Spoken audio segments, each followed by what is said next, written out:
வாழ்க வளமுடன், சுகம் சூழ்க. நற்பவி நற்பவி நற்பவி. இறைவனோடு இணைந்திருப்போம்.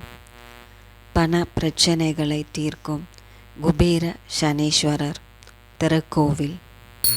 பணம் தொடர்பான கஷ்டத்தை தீர்ப்பதற்கு உதவக்கூடிய சனீஸ்வர பகவானாக குபேர சனீஸ்வரர் திகழ்கிறார்.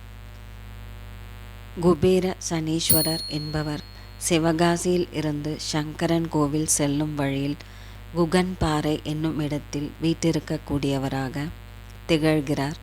இவர் வீற்றிருக்கக்கூடிய ஆலயம் இரண்டாவது காசியாகவே கருதப்படுகிறது. அங்கு காசி விஸ்வநாதரும் அன்னபூரணி அம்பாளும் வீற்றிருக்கிறார்கள். அந்த ஆலயத்தில் இருக்கக்கூடிய சனீஸ்வரரை தான் குபேர சனீஸ்வரர் என்று கூறுகிறார்கள்.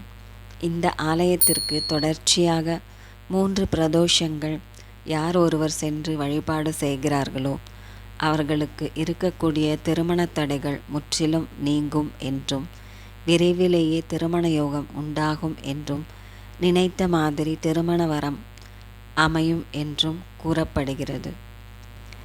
இந்த ஆலயத்தில் வீற்றிருக்கக்கூடிய சனி பகவானை வியாழக்கிழமை அன்று மாலை நேரத்தில், அதாவது குபேர வழிபாடு செய்யக்கூடிய 5:30 மணியிலிருந்து 7:30 மணிக்குள் சென்று தீபமேற்றி வழிபாடு செய்வதன் மூலம் சனீஸ்வர பகவானால் பணம் தொடர்பாக ஏற்பட்ட பிரச்சனைகள் அனைத்தும் நீங்கும் என்று கூறப்படுகிறது. சங்கரன் கோவில் வரை செல்ல முடியாது, மிகவும் தூரமாக இருக்கிறது என்று நினைக்கக்கூடியவர்கள் அவர்கள் வீட்டின் அருகில் இருக்கக்கூடிய சிவாலயத்திற்கு வியாழக்கிழமை அன்று மாலை நேரத்தில் சென்று அங்கு இருக்கக்கூடிய சனீஸ்வர பகவானுக்கு 2 நெய் தீபங்களை ஏற்ற வேண்டும். அவ்வாறு ஏற்றும் போது ஓம் குபேர சனீஸ்வராய நமக என்னும் மந்திரத்தை 3 முறை கூறிக்கொண்டே ஏற்ற வேண்டும். இப்படி ஏற்றுவதன் மூலம் குபேர சனீஸ்வரனின் அருளை பெற முடியும். அதோடு நம்முடைய வாழ்க்கையில் இதுவரை பணம் தொடர்பாக நாம் எவ்வளவு கஷ்டங்கள் அனுபவித்தோமோ அந்த கஷ்டங்கள் அனைத்தும் படிப்படியாக விலக ஆரம்பிக்கும். சங்கரன் கோவிலுக்கு செல்ல இயலாதவர்கள் இந்த வழிமுறையை பின்பற்றி குபேர சனீஸ்வரரின் அருளை பெறல். நம்முடைய வாழ்க்கையில் பலவிதமான பிரச்சனைகள் ஏற்பட காரணமாக இருக்கக்கூடிய கிரகங்களுள் மிகவும் முக்கியமானவராக திகழக்கூடியவர் சனீஸ்வர பகவான்.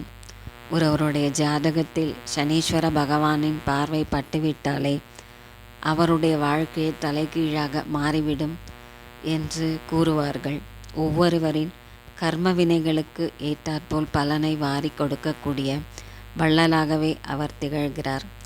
பலரும் சனி திசை நடக்கும் பொழுதுதான் பணம் தொடர்பான பலவிதமான பிரச்சனைகளில் மாட்டிக்கொண்டு தவிப்பார்கள். அப்படிப்பட்ட பிரச்சனைகளில் இருந்து விடுபடுவதற்கு சனீஸ்வர பகவானை வழிபாடு செய்வதை விட குபேர சனீஸ்வரரை வழிபாடு செய்யும் போது அதன் பலன் இன்னும் அதிகமாகவே இருக்கும். சனீஸ்வர பகவானை பல பெயர்களை கொண்டு பல ஆலயங்களில் வழிபாடு செய்வதை நாம் கண்டிருக்கிறோம். பொதுவாக சனீஸ்வர பகவானை நாம் வழிபாடு செய்யும் போது அவரால் ஏற்படக்கூடிய பாதிப்புகள் விரைவில் நீங்கும். அவருடைய திசை நடக்கக்கூடிய நேரத்தில் ஏற்படக்கூடிய கஷ்டங்களில் இருந்து விடுபட முடியும் என்று பக்தர்கள் கூறுகிறார்கள். அவர் கொடுக்கக்கூடிய கஷ்டங்களில் மிகப்பெரிய கஷ்டமாக திகழ்வது பணம் தொடர்பான பிரச்சனைகள்தான். அப்படிப்பட்ட பணம் தொடர்பான கஷ்டங்களை தீர்ப்பதற்கு உதவக்கூடிய சனீஸ்வரராகத்தான் குபேர சனீஸ்வரர் திகழ்கிறார். வாழ்க்கையில் ஒரு முறையாவது இந்த ஆலயத்திற்கு சென்று அங்கு இருக்கக்கூடிய காசி விஸ்வநாதரையும் அன்னபூரணி அம்பாளையும் தரிசிப்பதோடு குபேர சனீஸ்வரர் வழிபாடு செய்பவர்களுக்கு சனீஸ்வர பகவானால் ஏற்பட்ட பண பிரச்சனைகள் தீரும் என்று பக்தர்கள் கூறுகிறார்கள்.